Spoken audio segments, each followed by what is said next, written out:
morning, good afternoon, good evening, YouTubers. This is Jerry Diamond with How to Get Out of Babylon. And I'm kind of covering both angles here. Where you can see me and I got lighting on. And then so some of you can read my lips. And then I'm going to focus on the fireplace here. But I'm going to do another, starting a wood stove up. It's been off for a couple of days. Bill and Shirley are gone, and so I'm been getting other things done. So I'm going to do a upside down fire, a top lit updraft. Now the reason I'm trying to prepare for the future. Okay, a lot of people for years, and when you're watching my YouTube, you don't have any idea of the amount of research I've done. But for 10 years, I concentrate on research to make it available to as many people as possible, in as many forms as possible, as distilled as possible, as simple as possible. Because that's what I saw in my vision, was that this young couple was coming through the woods, holding a boy and a girl's hands, and it was their children. And I just knew that they hadn't gotten out in time. They had nothing but the shirt on their back. So that was in the year 2000 that I had that vision. And I say I had a vision. It was not a dream, because I was wide awake. My eyes were open. I was sitting up in bed, and all of a sudden I'm there in this scene, and this couple are coming toward me. So, but I knew that I had the sense that most people would not get out of the cities in time, that they would have to, deal with things as they come, fly by the seat of their pants, just do things on a shoestring budget. I literally said that in my book. That was the opening statement of my book. I said, I'm making this as simple as possible. How can we build homes? How can we stay warm? How can we grow food in as simple a manner as possible? Because most people are not going to get out in time, and we're going to be dealing with refugees. You see the quintessential photograph from Vietnam era of people coming down the road, peasants coming down the road with a cage with chickens on it, attached to a bicycle, and that's what we're going to be faced with. We're already faced with it. So I just want to say that as a prefatory here. So keep things simple, keep it simple, stupid, and that's what I've been trying to do. So what I'm doing here is I'm going to do an upside down fire, and the reason I'm concentrating on fires is, number one, if you want to stay warm, you're going to need to know, in most cases, people coming here are going to have to deal with heating with wood, because propane is going to be maybe available, maybe not, too expensive. When wood, you can go out in the woods and collect wood for free. In that sense, kind of, you got to have a change on this and that, but gas, oil, and labor, muscles, getting a little bit better. I go out and split when I can. It's good exercise. It's good therapy. As one of my subscribers mentioned, cathartic. Cathartic. I had to look that word up. I had not used that in a long time, if ever. But tension release, emotional release, and anyway. So, but the wood stove is entertaining. You can close this. I want to talk about that. It looks real smoky, right? And I'm going to leave it like that, I think. What I did was I had the idea one time. I was wiping it down with, I was doing the ashes, clean it with ashes, get it wet. So I had the thing wet, and I had some Dawn soap in there, and I cleaned it off with just water. I put some Dawn soap. After I cleaned it off, I put Dawn soap in the water and wiped it down. And left it on there, and it was clear, it was pretty. And when it come time to scrape it again, it was really easy to scrape. And I thought, well, just the old thing of, when you wipe your hands down, put plain, straight dish soap on your hands and wipe them, like you're washing your hands, and leave it on there and let it dry, and then go out and work on cars, and you can have your hands completely black with actual grease, and it'll wash right off really easy. So I was thinking the same thing would apply to glass door. So I may leave that on there and see if it clears up and gets clearer when the heat hits it, or not. I think that's what I'm going to do, is just leave it on there. But it'll make it easier to scrape, guarantee you. Okay, so I'm going to do an upside down fire. I have the arrow cart, works arrow cart over here. Oh, I don't know if I want to move that. No, it's too big of a hassle. Okay. But if you're going to bring wood in from outside, and you're going to do an upside down fire, and my friend's granddaughter picked it up really quick, I said, now, you want to put your little stuff, the last stuff you're going to put on the fire, you want to load that first into the wheelbarrow or box or you know, whatever you're bringing the wood in with, put your little stuff in first. The stuff on the fire last. Put that in first, and that way when you unload it, if you load it right out of the cart into here, you'll have your big wood coming out first, and then your smaller stuff, and then your smaller stuff, and then your smaller stuff, and then your kindling, your tinder. So in this case, I just threw it all on the floor. It was in the cart, and I thought about doing the video that way, but I thought, well, I'll just go ahead and do it this way. Okay, so I'm going to take my first bottom piece and put it in there. I'm going to do this from start to finish, hopefully. The camera light. This is really green wood, I think. I could check it. I'm not going to, but I'll check some later with the moisture meter. I showed that before. You know, this feels really heavy to me. It feels really dense, so I'm going to put it right in the middle. And it's a pretty long piece, so it's going to... I wondered how long they were going to be. This is a very small firebox. It's a very low firebox. Kind of a pain in the neck to do this, so I'm going to try to get a piece of this redwood because it's been dried, cured for a long time. There's a nice piece. This white on the outside is punky. It's starting to rot, but still it's good. Okay, so I'm going to put that in on the right. So the flatter pieces, the more exposed wood you can get in there, the better off it'll be. And these are this is where the fire is going to end up. The fire is going to end up all dropping down to these 3 pieces of wood, and they're going to light up. So I think I'll do another piece of redwood since I got it there, and it's a big piece.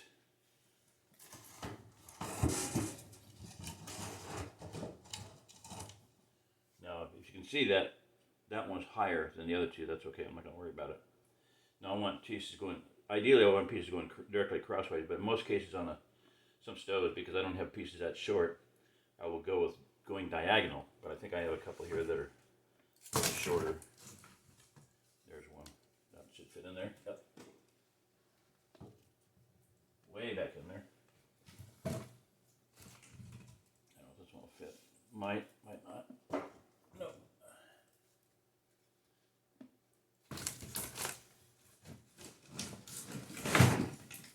Might actually come up with 3 pieces or 4. I'll put that one in like that. And another one would be nice. There's a little piece. Another short one.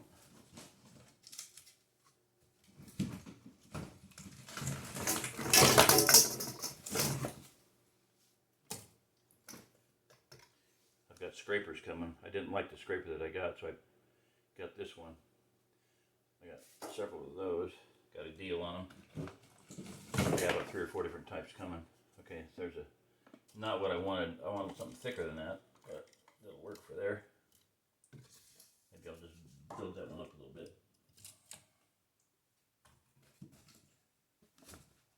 Oh, there's a piece. Yeah, baby. All right.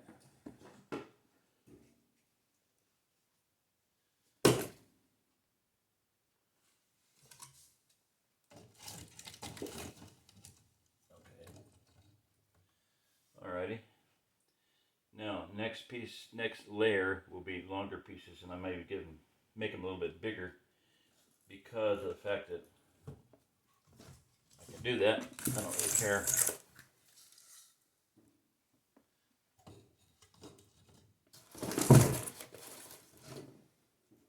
Nice flat one. Like I said, the more exposed surface that you have to catch the falling embers and sparks coming down from above, the better off you're going to be. That would be another cross one for the next layer. Put that one in that way.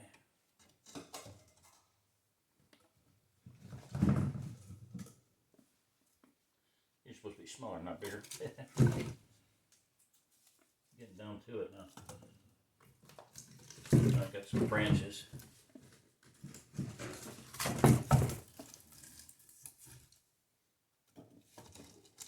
One thing you want to always be careful of, if you have a glass door, don't break it. Replacing that piece of glass, Bill said next time it gets broken, ain't going to replace it because that piece of glass costs more than what you can buy a stove for. And it's just impractical. practical to go out and buy a brand new stove just because you got a broken piece of glass. So the only option is going to be weld a piece of metal in there and call it good. But one thing I wanted to do and I didn't was I had, shoot, my kindling was going to be a whole bunch of leaves, and I wanted to stuff a bunch of them in there and put everything on top of them. So this is going to be noisy. Sorry about that, Chief. But I'm going to do it.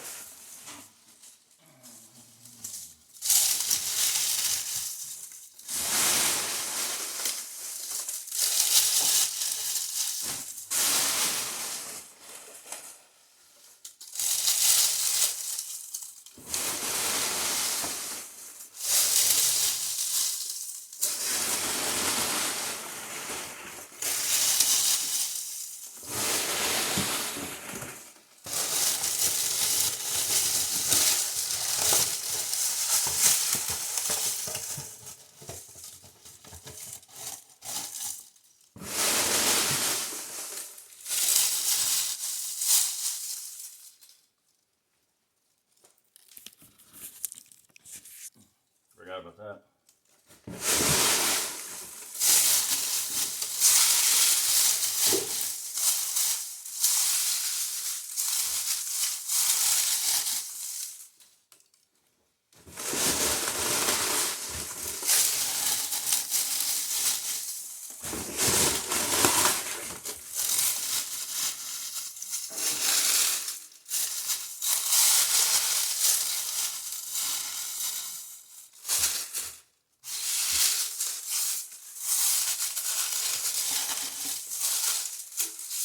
Not the normal way to do this, but get the idea. Let's say you're outside, kind of a combination of doing one from outside versus one inside. Now the rest of these I'm not going to be able to use.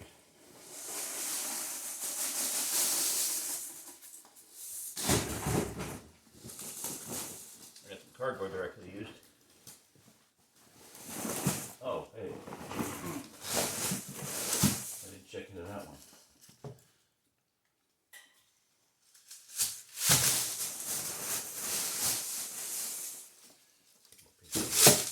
At this point, I need to be careful and not light any of these up down here because I'll be a mess. If those things light, I'm done for. I'll have to turn the video off and start scrambling to put water, put it out. Okay. In this case, I'm going to do some newspaper just as a holder to keep the leaves in there. Plug. Be my plug. Come on.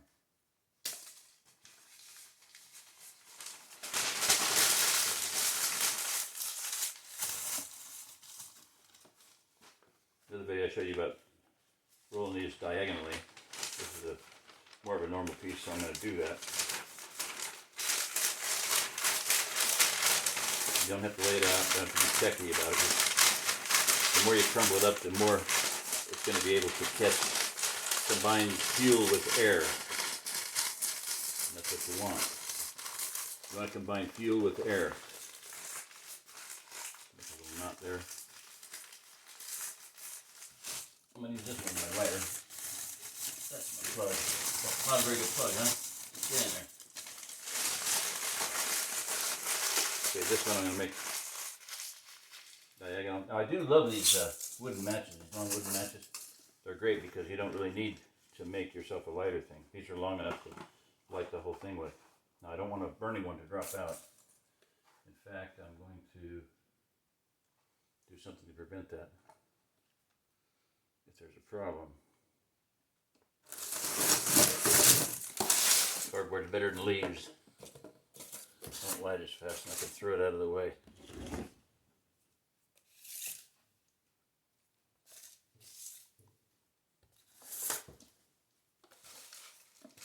Okay. I'm gonna call that good. Houston, we have ignition.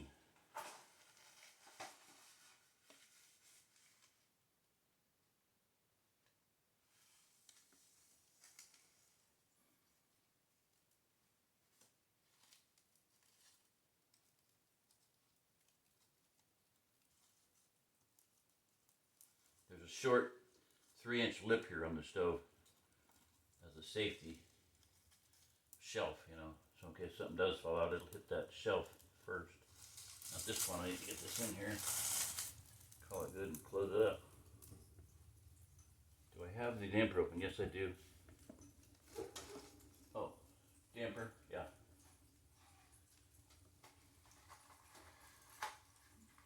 The reason it went out is because several days ago I started a fire and it got really hot in here. Really hot. So I let it burn down a little bit, and then I forgot, and it burned out, and I got it started once, and then it went out again, and I just gave up on it. It was just too much of a hassle. Look at that. Ooh. Cool. So, I finally figured a way to shut this door that actually shuts it. It doesn't hardly feel like it, but there's just like a 1/16 of an inch of play there. It actually shuts it and allows it to damp down, which allows it to have an extended burn time fire. The damper underneath is a different damper. Okay, well that's about it. Got it going. I could leave if that'll burn, I might just, if that will not shut off, I'll leave it go for a while and you can watch it. I call this fire and forget. Fire it, walk away, come back. Literally right now at this point, I can come back about 2 hours later and put another piece of wood on, rather than sitting there and babysitting it and putting a little stick on and a little bitty fire and putting a little stick on, then it collapses and it puts the fire out and you lose your draft, you lose your, just this is so much better, so much better. And the reason I'm planning for the future, because if you happen to be one of those people that end up coming in here and end up on the outskirts, get recruited into a watchfire, watchtower situation, then you'll need to know how to do a fire, or you'll be able to help with the fire. You'll be able to make yourself of some use. And what I'm saying there is that I believe that at some point in time we'll have about 1,000 watchtowers around the perimeter of the Ozark Plateau to guide incoming people. And the scenario of my book that I'm writing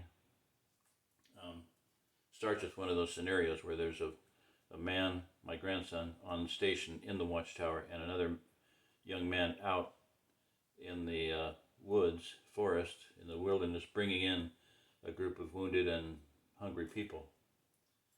So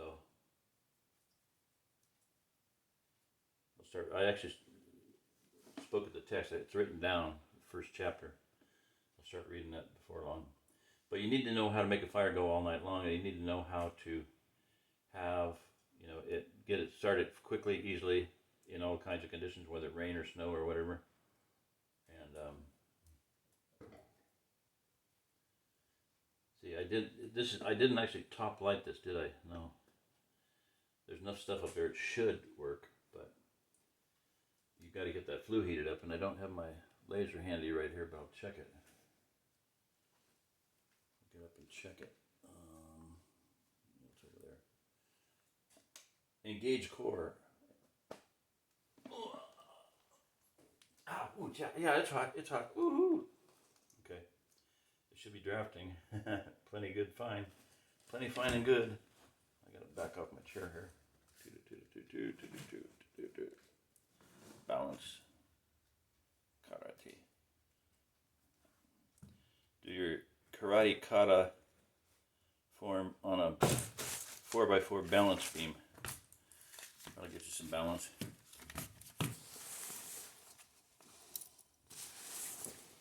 Come on. Where is it?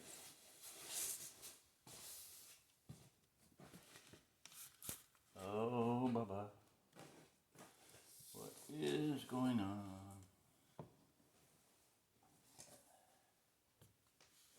Kids have been in here.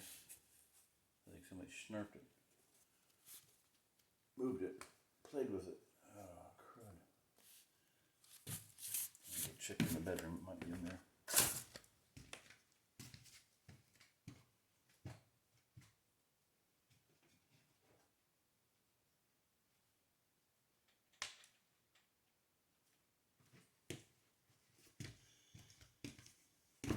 Can't find my blue one, but right at the moment, so I'll use this one.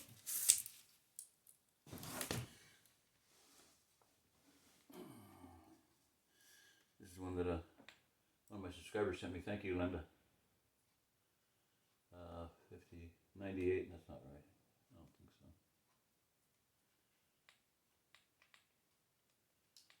Kind of goofy. 152. I can't quite tell if it's reading Fahrenheit or, there we go.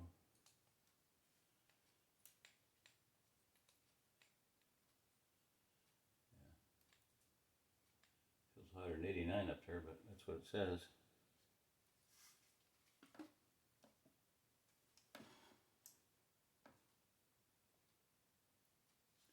I can't see if that's working.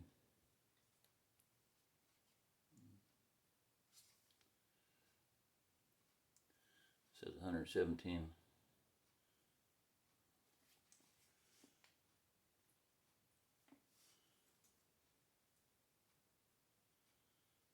Don't feel like 117. All right. Cruddos. I didn't do a top upside down fire. I should have. Oh, I forgot the cardboard. Ha ha ha. Okay, quick fix.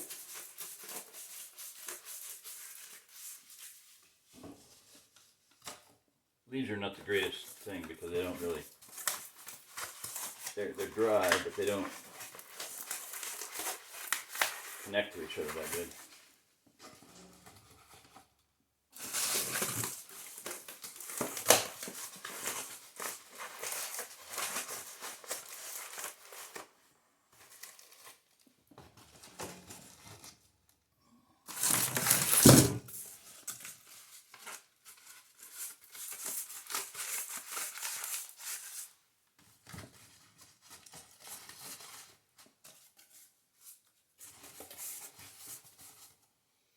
I just saw the lighter done. I'm going to use another match.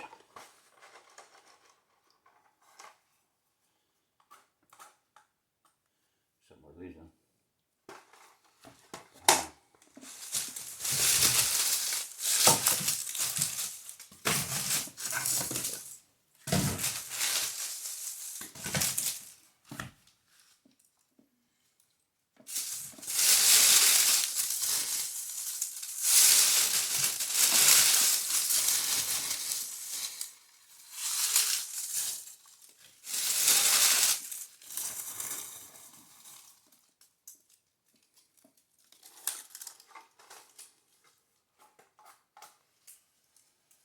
Drop this.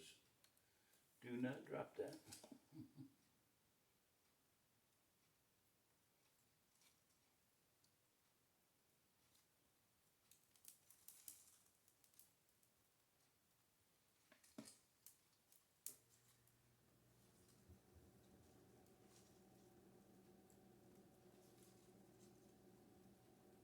Newspaper. Use it up.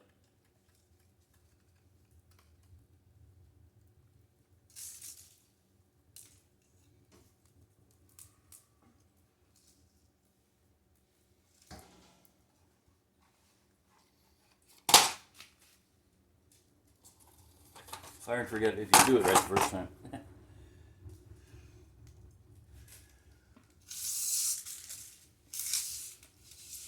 an old saying, it seems like there's never enough time to do it right the first time, but there's always time enough to do it right the second time. So well, hopefully this one will go. I probably should have left the door open. Air. You take three things. You take fire source. You need fuel, and you need air. And I didn't have enough air there. You can see how the fire's going this way because it's sucking in air from the door over here. I had shut that door, and that's what killed it. I need to let it go full blast until it warms up enough. Now let's check the heat.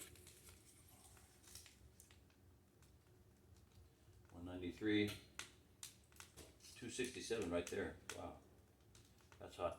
Usually when this is running good, I can sit there at the chair, my easy chair, reclining rocker, and I can ping that and ping that, the black up here, and they should be pretty close. 220, somewhere in there.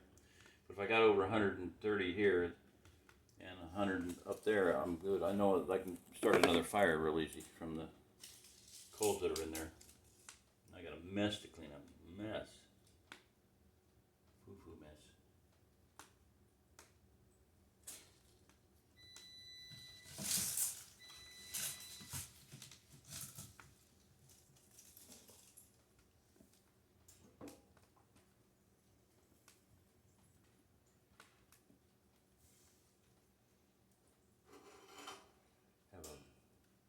sip of coffee.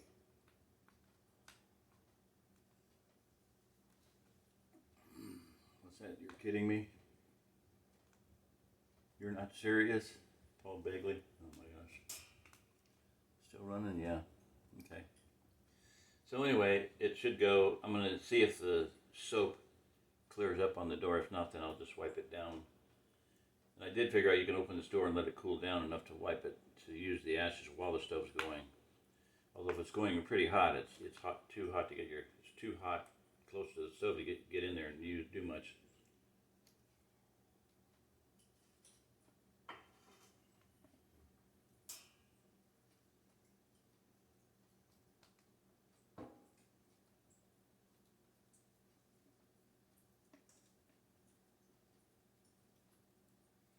Now, if you get, there's coals in there now, it's not going to go out, but it's not going as good as I'd like it. I got this thing on eBay. They're maybe 20, 30 bucks for a steel one. I'd get a steel casing one. And this was designed to be bolted down. One of the flanges broke off. So who cares? It works. But I was sitting in front of a fire one time and I put a